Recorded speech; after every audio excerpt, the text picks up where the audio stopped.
मोहनी तय खवाए रे रानी, मन कही थे तह होगे दीवानी। का मोहनी तय खवाए रे रानी, मन कही थे तह होगे दीवानी। गोरी निकी लागे मीठी बोली बोलना, टूरी कारी सरंगिया, टूरी कारी सवरंगिया, टूरी कारी सवरंगिया।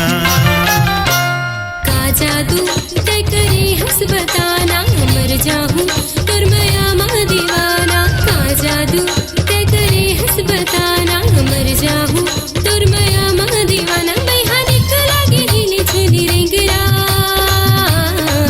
तुर तिरछी नजरिया, तुर तिरछी नजरिया, तुर तिरछी नजरिया।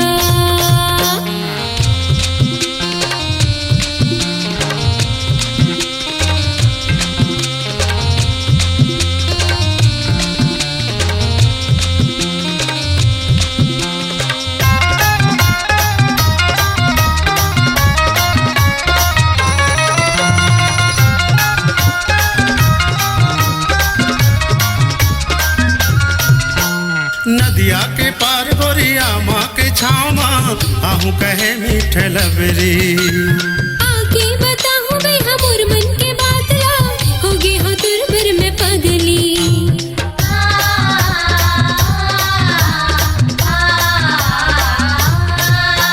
नदिया के पार गोरिया माँ के छाँव माँ, आहू कहे मीठे लबरी।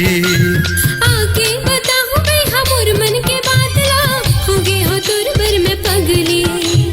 कैसे ते मोला मारी रे ताना, मर जाऊं तुर मया मा दीवाना। कैसे ते मोला मारी रे ताना, मर जाऊं तुर मया मा दीवाना। मैं हानिक लागे हिली झुली रेंगना,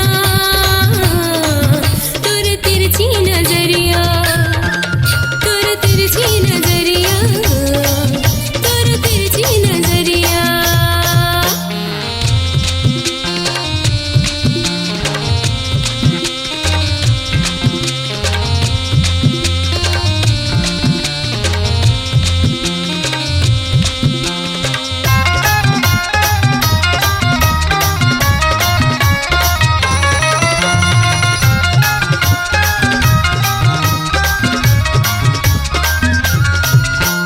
तुर मुर मया के संगी बैरी है दुनिया, संगे बिता पूरी जिंदगी।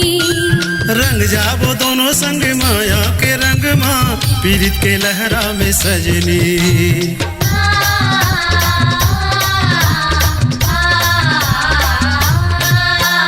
तुर मुर मया के संगी बैरी है दुनिया, संगे बिता पूरी जिंदगी। रंग जाबो दोनों संग माया के रंग माँ, पीरित के लहरा में सजनी। ए गोरी तय जन कर नादानी, का मोहनी तय खवाए रे रानी। ए गोरी तय जन कर नादानी, का मोहनी तय खवाए रे रानी। गोरी निकी लागे मीठी बोली बोलना, टूरी कारी सवरंगिया, टूरी कारी सवरंगिया, टूरी कारी सवरंगिया।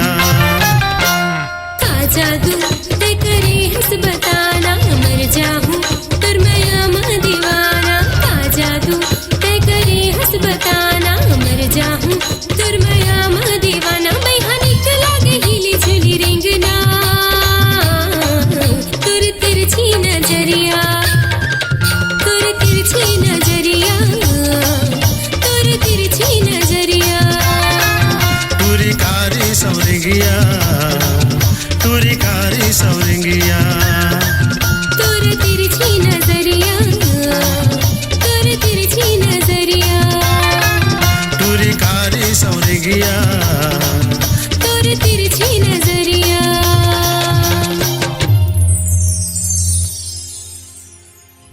स्वरांजलि स्टूडियो, नेमीचंद गली नंबर 2, गंजपारा, रायपुर।